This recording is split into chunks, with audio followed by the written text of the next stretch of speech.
우리는 시니어 시대 시즌 6 중대 질병과 생존의 지혜 5화 뇌졸중 반쪽 마비의 공포. 혹시 이런 아찔한 경험 있으신가요?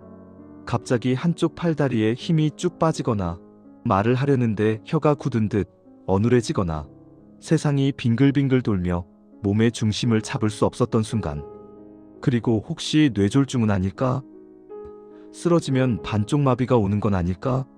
하는 극한의 반쪽 마비의 공포에 휩싸이셨던 적 있으신가요? 뇌졸중은 누구에게나 찾아올 수 있는 불청객이지만 특히 우리 시니어에게는 더욱 치명적인 결과를 가져올 수 있는 중대 질병입니다. 피할 수 없다면 준비하고 이겨낸다는 우리는 시니어 시대 시즌 6의 주제처럼 뇌졸중은 총각을 다투는 위급 상황인 만큼 미리 알고 준비하는 것이 무엇보다 중요합니다. 뇌가 보내는 긴급 신호를 알아채고 응급 대처법을 숙지하는 것만이 생명을 살리고 후유증을 최소화하는 길입니다. 안녕하세요, 시니어 여러분. 우리는 시니어 시대 건강 안내자 이나입니다. 오늘 이 시간을 통해 뇌졸중이 무엇인지, 우리 뇌가 보내는 긴급 신호는 무엇인지, 그리고 응급 대처법, 재활, 언어운동 회복 이야기를 통해 뇌졸중 이후의 삶을 어떻게 다시 설계하고 활기찬 노년을 보낼 수 있는지 그 실질적인 지혜를 쉽고 따뜻하게 알려드리겠습니다. 여러분의 소중한 뇌 건강과 독립적인 삶, 지금부터 함께 지켜나가 볼까요? 1부 뇌졸중. 왜 반쪽 마비의 공포일까요? 뇌졸중은 뇌에 피를 공급하는 혈관이 막히거나 뇌경색, 터져서 뇌출혈, 뇌 기능에 갑작스러운 손상이 오는 질환을 말합니다. 뇌는 우리 몸의 모든 기능을 관장하는 사령탑과 같습니다. 특정 부위의 뇌가 손상되면 그 부위가 담당하던 신체 기능에 문제가 발생합니다. 뇌졸중의 종류 간략히: 뇌경색, 허혈성 뇌졸중. 뇌혈관이 혈전, 피떡 등으로 막히면서 뇌의 피 공급이 중단되는 경우입니다. 전체 뇌졸중의 약 80%를 차지합니다. 뇌출혈, 출혈성 뇌졸중. 뇌혈관이 터지면서 뇌 안에 피가 고여 뇌 조직을 압박하고 손상시키는 경우입니다. 반쪽 마비가 오는 이유. 우리 뇌는 오른쪽 뇌가 몸의 왼쪽 기능을, 왼쪽 뇌가 몸의 오른쪽 기능을 조절합니다. 그래서 뇌졸중으로 인해 뇌의 한쪽이 손상되면 마비가 오거나 힘이 빠지는 증상이 몸의 반대쪽에 나타나게 됩니다. 이것이 바로 반쪽 마비라고 불리는 편마비 증상입니다. 삶에 미치는 영향. 뇌 손상 부위와 정도에 따라 편마비 외에도 다양한 후유증이 나타날 수 있습니다. 언어장애, 말을 하거나 이해하는 데 어려움을 겪는 실어증, 삼킴 곤란 연화장애, 음식을 삼키기 어려워 사레가 들리거나 흡인성 폐렴 위험, 인지 기능장애, 기억력, 집중력, 판단력 저하, 감정 변화, 우울감, 불안, 감정 기복, 시야장애, 사물이 잘 보이지 않거나 이중으로 보이는 증상. 이러한 후유증은 일상생활의 독립성을 크게 위협하고 환자 본인뿐만 아니라 가족에게도 큰 고통을 줄 수 있습니다. 그래서 뇌졸중은 발생하기 전에 예방하는 것이 가장 중요하고, 만약 발생했다면 최대한 빨리 병원에 가는 것이 생명을 살리고 후유증을 줄이는 핵심입니다. 시간은 곧 뇌다라는 말을 꼭 기억해 주세요. 2부 뇌가 보내는 긴급 신호. FAST를 기억하고 응급 대처법을 알라. 뇌졸중은 총각을 다투는 질환입니다. 증상이 나타나면 단 몇 분, 몇 시간이 치료의 성패와 후유증의 정도를 결정합니다. 그래서 뇌가 보내는 긴급 신호를 빠르고 정확하게 알아채는 것이 생명을 살리는 데 결정적인 역할을 합니다. FAST라는 4가지 신호를 꼭 기억하고 응급 대처법을 숙지하세요. F. 페이스 드루핑 얼굴 마비. 한쪽 얼굴이나 입꼬리가 처지거나 비대칭적으로 일그러지는지 확인해 보세요. 웃어보라고 했을 때 한쪽만 움직이는 경우가 있습니다. A. 암 위크너스 팔 마비. 한쪽 팔이나 다리에 갑자기 힘이 빠져 올라가지 않거나 저절로 떨어지는지 확인해 보세요. 두 팔을 앞으로 나란히 들어보라고 했을 때 한쪽 팔이 축 처지는지 봅니다. S. 스피치 디퍼컬티 언어장애. 말을 제대로 하지 못하거나 어눌하게 발음, 남의 말을 이해하지 못하거나 적절한 단어를 찾지 못하고 횡설수설하는지 확인해 보세요. 간단한 문장을 따라 말해보라고 했을 때 어려워합니다. 타임 투 콜 119시간. 즉시 119에 전화. 의 증상 중 하나라도 나타나면 즉시 119에 전화해야 합니다. 증상 발생 시각을 정확히 아는 것이 치료에 매우 중요합니다. 망설이는 순간 뇌세포는 죽어갑니다. 119 기다리는 동안 응급대처법. 환자 안전 확보. 환자를 안전하고 편안하게 눕히고 옷을 느슨하게 풀어주세요. 머리를 약간 높여주는 것이 좋습니다. 기도 확보. 의식이 없다면 기도를 확보하고 토사물이 기도를 막지 않도록 고개를 옆으로 돌려주세요. 아무것도 먹이지 마세요. 물이나 약 등 어떤 것도 입에 넣어주지 마세요. 살에 들려 기도를 막을 수 있습니다. 환자 상태 기록. 증상이 나타난 시간, 구체적인 증상 등을 메모하여 의료진에게 전달하면 진료에 큰 도움이 됩니다. 3부 뇌졸중 후 재활. 언어, 운동 회복 이야기. 뇌졸중 후 찾아오는 반쪽 마비의 공포는 현실이지만 포기하지 않으면 충분히 극복하고 회복할 수 있습니다. 뇌졸중 후 재활은 잃었던 기능을 다시 찾고 삶의 질을 높이는 가장 중요한 과정입니다. 언어, 운동 회복 이야기를 통해 희망을 가져보세요. 재활의 골든타임과 뇌의 가소성. 뇌졸중 발생 직후부터 최대한 빨리 재활 치료를 시작하는 것이 회복에 매우 중요합니다. 뇌는 손상된 기능을 다른 부분이 대신할 수 있는 가소성이라는 놀라운 능력을 가지고 있기 때문입니다. 초기 집중적인 재활은 뇌의 재학습을 돕습니다. 주요 재활 치료의 종류. 물리치료 운동 회복 이야기. 마비되거나 약해진 팔다리의 근력, 관절 가동 범위, 균형 감각 등을 회복시키는 데 중점을 둡니다. 걷기 훈련, 균형 잡기 훈련 등을 통해 다시 걷고 움직이는 능력을 되찾습니다. 작업 치료 일상생활 회복 이야기. 젓가락질, 옷 입기, 세수하기, 식사하기 등 기본적인 일상생활 동작을 다시 수행할 수 있도록 훈련합니다.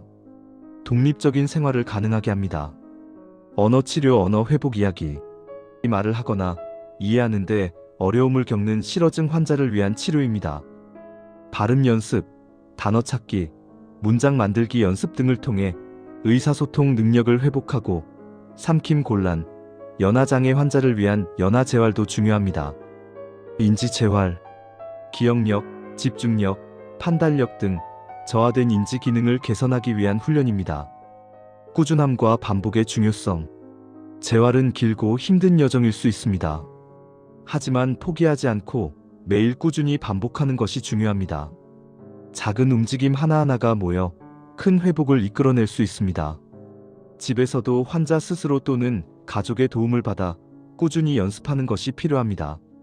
4부 뇌졸중 이후의 삶 심리적, 사회적 적응. 뇌졸중은 몸의 변화뿐 아니라 마음과 삶의 방식에도 큰 영향을 미칩니다. 회복 과정에서 겪는 심리적 어려움과 사회적 적응 또한 중요합니다. 뇌졸중 후 우울증 및 불안. 뇌졸중 환자의 약 30에서 50%가 우울증을 겪는다고 합니다. 갑작스러운 신체 능력 상실, 재활의 어려움, 미래에 대한 불안감 등이 원인이 됩니다. 우울감, 무기력, 짜증 등이 나타날 수 있으며 이는 회복을 방해하므로 반드시 치료해야 합니다. 인지 기능 변화와 적응. 기억력, 집중력, 판단력의 변화가 올 수 있습니다. 이를 인정하고 달력이나 메모, 알림 등 기억 보조 도구를 활용하여 일상생활에 적응하는 노력이 필요합니다. 사회적 고립 극복. 말이나 움직임이 불편해지면서 사회활동이 줄고 고립감을 느끼기 쉽습니다. 가족과 친구의 지지, 그리고 재활병원이나 지역 사회 프로그램, 치매안심센터, 복지관 등을 통해 사회활동을 유지하고 소통을 시도하는 것이 중요합니다. 새로운 삶으로의 적응. 뇌졸중 이전의 삶으로 완벽하게 돌아가기 어려울 수도 있습니다. 하지만 내 삶은 끝났다고 좌절하기보다 변화된 자신의 모습을 받아들이고 새로운 가능성을 찾아 새로운 삶에 적응하는 지혜가 필요합니다. 좋아하는 취미를 새로운 방식으로 즐기거나 새로운 역할을 찾아보는 것도 좋습니다. 5부 가족의 역할 희망의 동반자. 뇌졸중은 환자 본인뿐만 아니라 가족에게도 큰 고통과 부담을 줍니다. 하지만 가족의 이해와 지지는 환자의 회복에 가장 큰 원동력이 됩니다. 첫째, 인내심과 이해심. 환자의 행동 변화가 질병으로 인한 것임을 이해하고 짜증내거나 비난하기보다 인내심을 가지고 이해하려 노력해야 합니다. 둘째, 소통의 지혜. 환자와 소통할 때 눈을 맞추고 천천히 또렷하게 말해주세요. 간단한 단어와 문장을 사용하고 몸짓이나 표정을 활용하면 도움이 됩니다. 환자가 표현하는데 시간이 걸리더라도 기다려주세요. 셋째, 재활치료의 동반자. 환자와 함께 재활운동을 연습하고 병원 치료에 적극적으로 참여하며 격려해주세요. 환자의 작은 노력과 성과에도 아낌없이 칭찬해주는 것이 중요합니다. 넷째, 안전한 환경 조성. 집안의 문턱을 제거하고 손잡이를 설치하며 미끄럼 방지 매트를 까는 등 낙상 및 사고 위험을 줄여야 합니다. 다섯째, 가족 스스로의 돌봄. 환자 돌봄은 장기적이고 힘든 여정입니다. 가족 스스로도 휴식을 취하고 스트레스를 관리하며 치매 안심센터나 복지관 등에서 제공하는 치매 가족 지지 모임 등에 참여하여 지지를 받는 것이 매우 중요합니다. 6부 실제 사례 이야기. 제가 기억하는 70대 초반의 남성분 이야기입니다.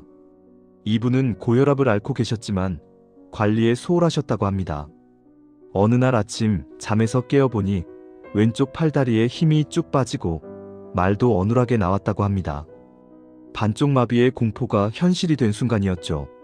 다행히 아내분이 곧바로 뇌졸중임을 직감하고 지체 없이 119에 전화했습니다. 병원에 도착했을 때 이미 골든타임이 촉박한 상황이었지만 빠른 응급대처법 덕분에 혈전을 녹이는 치료를 받을 수 있었습니다. 초기에는 왼쪽 팔다리를 거의 움직이지 못했고 말도 제대로 할 수 없어 크게 낙담하셨습니다. 하지만 의료진과 가족들의 격려 속에서 적극적으로 재활치료에 임하셨습니다.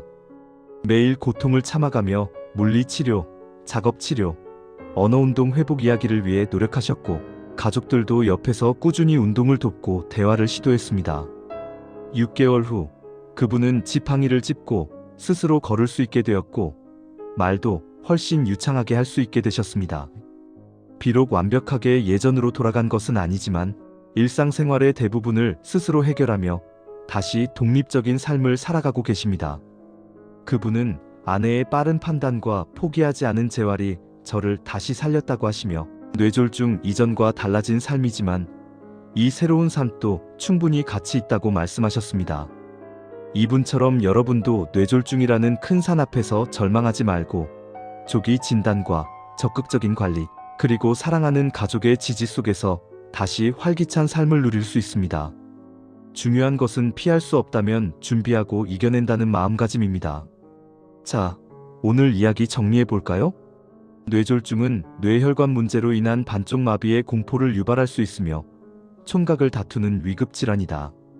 얼굴, 팔 언어 이상 등 FAST 긴급 신호를 놓치지 말고 즉시 119에 전화하는 응급대처법이 생명을 살리고 후유증을 줄이는 핵심이다. 뇌졸중 후 잃었던 기능은 재활, 물리치료, 작업치료, 언어치료를 통해 상당 부분 회복 가능하며 조기 재활과 꾸준함이 중요하다. 언어운동 회복 이야기는 희망의 메시지이며 뇌졸중 후의 심리적, 인지적 변화에도 적극적으로 대처해야 한다. 환자를 이해하고 인내심을 가지며 재활을 돕고 가족 스스로를 돌보는 가족의 역할이 매우 중요하다. 가장 중요한 것은 뇌졸중이 피할 수 없다면 준비하고 이겨낸다는 시즌 6의 주제처럼 포기하지 않고 희망을 가지는 것이다. 시니어 시대 여러분, 뇌졸중은 우리에게 큰 두려움으로 다가올 수 있습니다. 하지만 그 두려움 앞에서 주저앉기보다 정확히 알고 준비하며 용기 있게 맞선다면 충분히 극복하고 활기찬 삶을 이어갈 수 있습니다. 건강은 특별한 것이 아니라 매일의 작은 선택입니다. 오늘 여러분이 뇌 건강에 좋은 채소 한 접시를 더 먹고 퍼즐 게임을 풀거나 사랑하는 사람과 대화를 나누는 그 모든 순간들이 여러분의 뇌를 튼튼하게 지켜줄 것입니다. 우리는 같은 길을 걷고 있습니다. 함께 알면 덜 두렵고 함께 바꾸면 삶이 달라집니다. 오늘부터 여러분의 소중한 뇌 건강을 위한 작은 실천부터 시작해보세요. 우리는 시니어 시대에서는 앞으로도 이런 건강 정보들을 쉽고 따뜻하게 전해드릴게요. 이 영상이 도움이 되셨다면 구독과 좋아요, 댓글로 함께 해주세요. 당신의 작은 클릭이 저희에게 큰 힘이 됩니다. 다음 시간에는 파킨슨병 느려지는 몸에 대해 이야기 나눠보겠습니다. 몸이 점점 느려지고 굳어지는 파킨슨병. 어떻게 하면 그 증상을 완화하고 삶의 활력을 유지할 수 있을지 그 지혜를 찾아드리겠습니다. 당신의 건강을 함께 지켜드릴게요. 감사합니다.